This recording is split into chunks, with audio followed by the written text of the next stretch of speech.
రంగారెడ్డి జిల్లా కలెక్టర్ గారి ఆదేశాల మేరకు ఈరోజు ఇక్కడికి రావడం జరిగింది.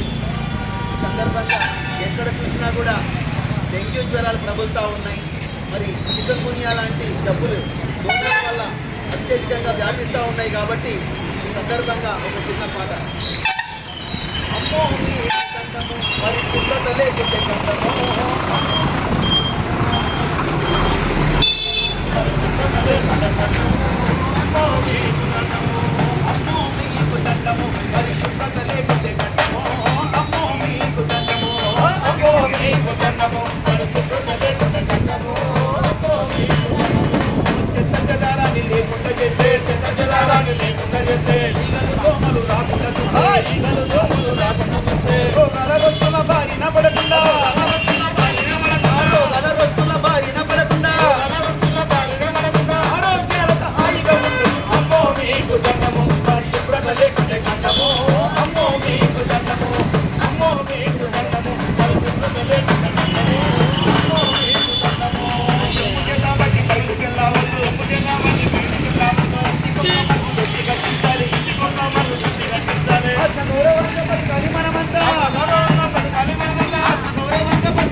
ఆరోగ్యాన్ని కాపాడుకోవాలని అందరికీ తెలియజేస్తూ ఈ అవకాశం